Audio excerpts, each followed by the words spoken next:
The entire northern third of Africa was completely wiped out in the blast, leaving behind what we now call the Sahara Desert. You dig down 40 to 300 feet, and there's all kinds of toys there. Now notice, this is the only part of the earth that looks like that. Do you see that?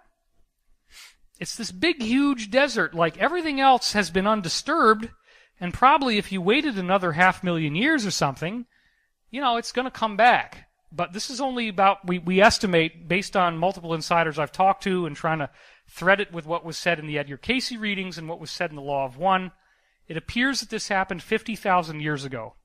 That this was the first big Atlantis on Earth that was wiped out 50,000 years ago, which both books, both the Edgar Cayce readings and the Law of One, point to a major, major war around that time that took place.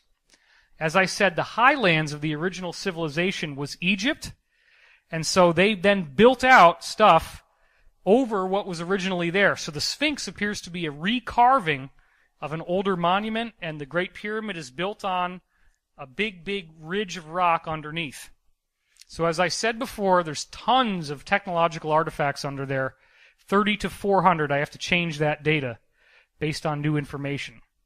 And the Egyptian priesthood went around and found some of these old books from people who were out there in our solar system.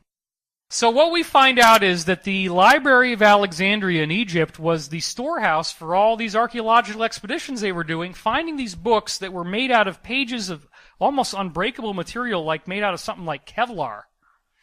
And that the books were then stored in the Library of Alexandria, which once it was invaded by the Romans, they did a false flag, and they burned only things like census documents and tax forms and kept all the good stuff and brought it to, guess where?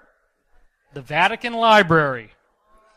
So one of my oldest insiders, Dr. Pete Peterson, was invited to go to the Vatican Library and allowed to read some of these old books, and he said that some of them had like barcodes on them, and all it was digital-looking code on every page. Some of them had very elaborate images of spaceships and space stations and bases inside moons and all this stuff. And the Egyptian priests had been able to translate some of this stuff, and so there were also books of translations in ancient Egyptian language and Greek and Roman, things like this, of what the actual original books said. So the books tend to have a solid color on them, like you'll have a blue cover or a red cover that's all leather. The books tend to have a buckle on them, so you actually can buckle it like your pants to keep it closed. And again, most of the pages are kind of like an off-white color, and they're made of some kind of indestructible material. There's also a whole series of books that are made out of metallic plates that have engravings on them. So this is something that's being kept in the Vatican Library. They don't want us to know because it has the history of these people. Now, if you hear about the Illuminati, if you watch the movie Eyes Wide Shut...